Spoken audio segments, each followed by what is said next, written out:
Ange, just reading Mark Milligan's been released from the Socceroos squad. Have you got an update on his condition? From what I understand, he's on his way back and probably be here, I think, tomorrow morning. But my understanding is that his knee injury's flared up again. And to be honest, I don't think the trip did him any good. Our preference was he stayed here, but obviously they wanted him over there to check him out. And in the end, I think it's been a bit of a fruitless trip for him, and we'll see what condition he is when he gets back. But the reports at this stage are that it's kind of gone backwards rather than progressed. So a bit too early to tell what it means for sort of when he's available for you guys again? Yeah, look, hopefully it's something too significant. But as I said, from when he left, from what I understand, he deteriorated. So obviously the travel over there didn't do him any good. So he's got to fly back. So we'll see. We'll assess him when he gets back, and hopefully it's nothing too significant. The Heart took a really physical approach in the 3 games against you. Last year their foul count was pretty high. Are you expecting the same sort of approach again? It's a derby game. It's the first game of the year. These guys, not just my players or our players, but everyone around the league, they've been running around for 4 months itching to kick someone.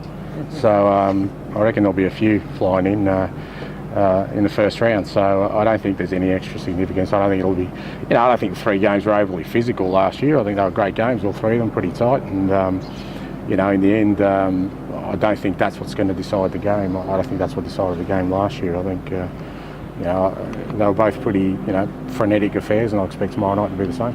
You think, just because it's the first game of the season, it's been so long, it'll be a bit different than sort of later in the season in terms of that sort of pent-up energy and aggression and stuff? Potentially. I mean, we're all really excited about round 1, as we should be, but it is just round 1. I don't think your season ends or begins after that game. We lost last year, and we recovered okay. So it's not necessarily an indicator of how your season will go. I mean, from our perspective, we want to win, and we want to get off to a good start. But the way we play will be just as significant to pointing to that as anything else. So performance again will be important. Ange, in most leagues in the world, Aloisi and Gerhardt would have been watching tomorrow night's game from the stands. Have you got any issues with the way their suspension was handled?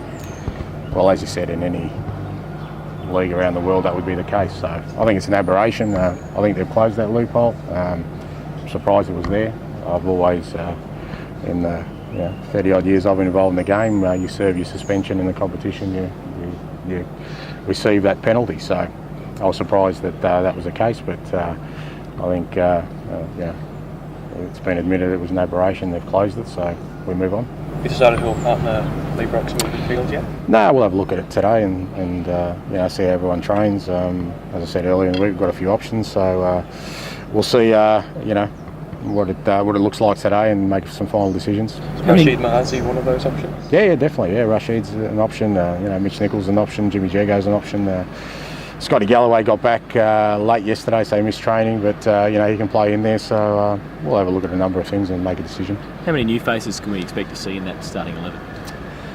I think you can safely assume Troisi, Nichols, Contreras will start. Obviously Barbarousis won't be there, and Rashid's a chance. So maybe 4, maybe 3. But from our perspective, we're really excited about those boys, and also the development of some of our younger ones. So likes of Connor Payne and Jason Gary are they've really come on in this off season, and it's great to have Adama Traore back, and he missed the back part of last year. So we'll look a little bit different from last year, which I think we had to be. Will Finkler be in the squad?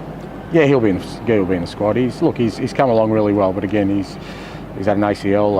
It's probably been 9.5 months. I kind of hope he's firing all cylinders in the back half of the year. So for that to happen, we just got to make sure we nurse him along for the first part of the year. And what was the most disappointing aspect of round 1 last year?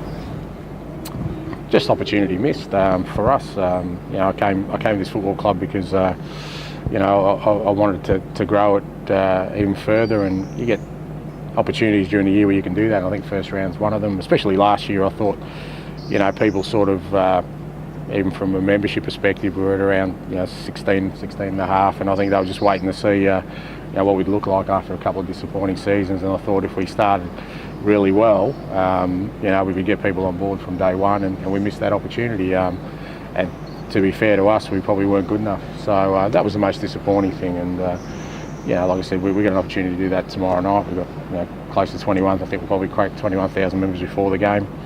We have a good performance tomorrow night, a big win. Everyone leaves the stadium happy. It's a chance. It's another opportunity for us to grow the football club. And I presume you've discussed that with the players.